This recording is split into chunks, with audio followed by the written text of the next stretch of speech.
Like this lad, another story in the day, this lad was like the Mike Tyson of Redcar. He had fights with top people and never got beat. He called him Dave Williams.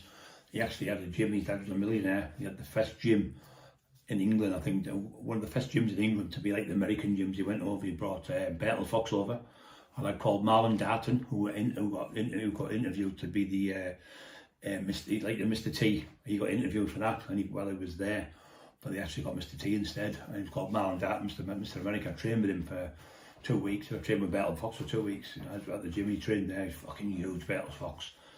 And he was showing me how to do weights and don't go all the way up and half up down and all this stuff from Bradford. And he should have won the 1983 Mr. Olympia, but he was huge. The biggest man I've ever seen was about him, not in height wise, but his neck, his back, his biceps, like coconuts on his arms were huge. And he was just a natural. If he just rushed the street, he'd be massive. He got done in the end for he shot his wife. I think it was his wife. He tried to kill his mother-in-law. He's doing jail now, life for it, in some island in the Caribbean. But anyway, so this Dave Williams, he was a nasty character. He had people selling gear for him, and he gave a lad called Ali. It was a spray paint bloke who did the cars, spray paint people's cars. Nice kid. So this lass was with him called Diane. She was a horrible nasty piece of stuff. She used to go with my mate John Brown. She was with him and he was in the army, but because Dave was bigger and yeah, they were millionaires, the family. And the Opel Manta car, remember the Opel Mantas, big sports one. Loads of money. They had gyms and they had houses, and Dad was a millionaire, like I said. But he was always a bully. He used to bully my other mate I called Dave, who used to work in the club. I'll fight you for your wages. And he used to have scrap yards where they'd offer people like, it's 20 quid for that pap. If you beat me, I'll give you it for a tenner. He was a proper fucking bully. Known bully in Redcar. People were scared of him. But he'd never been beat, though everyone said he was the best fighter in the area. So what happened is, he was a bully. So I'd gone out one night with my Uncle Tam, and I was about 19-year-old. He was massive to me. He was about 5'7", about 17 stone, massive, big bodybuilder.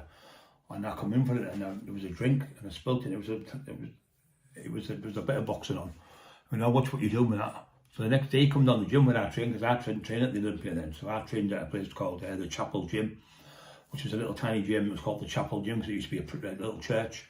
We trained, it's like a little bungalow now.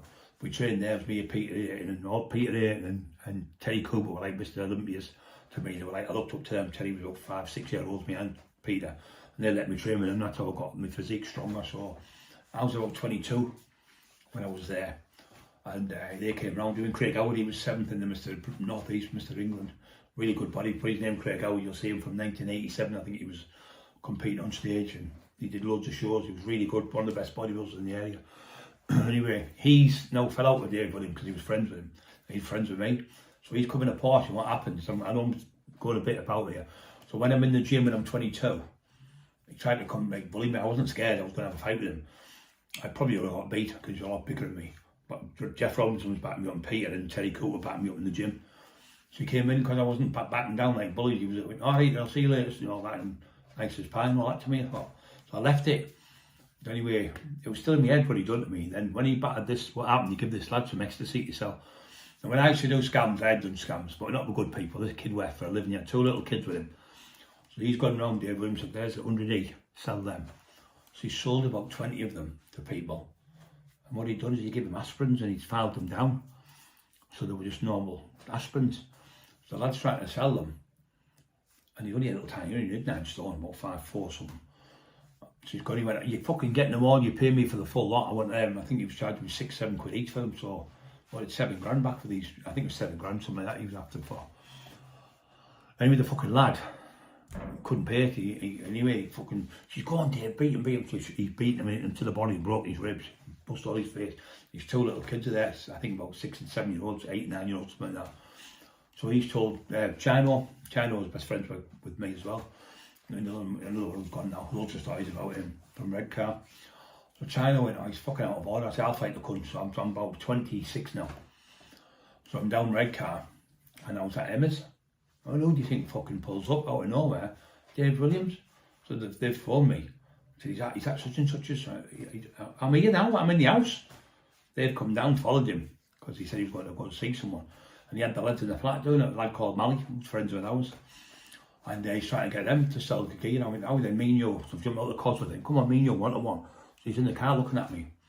I'm not a kid now, I said to him.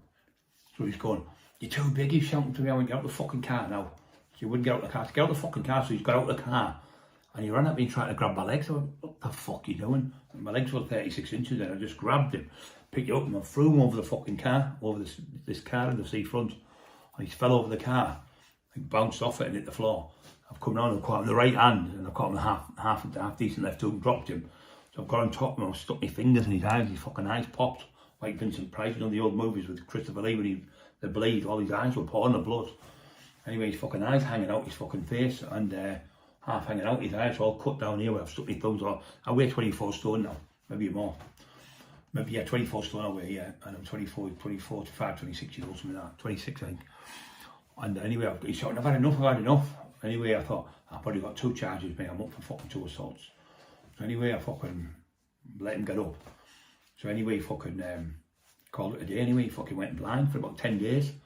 He couldn't see, his eyes, they had these things on him. Look at me. So his dad come from America, because he was over there, he had properties and stuff. He came back from America and gave Channel £2,000 to tell him to leave him alone. I thought, yeah, bullies.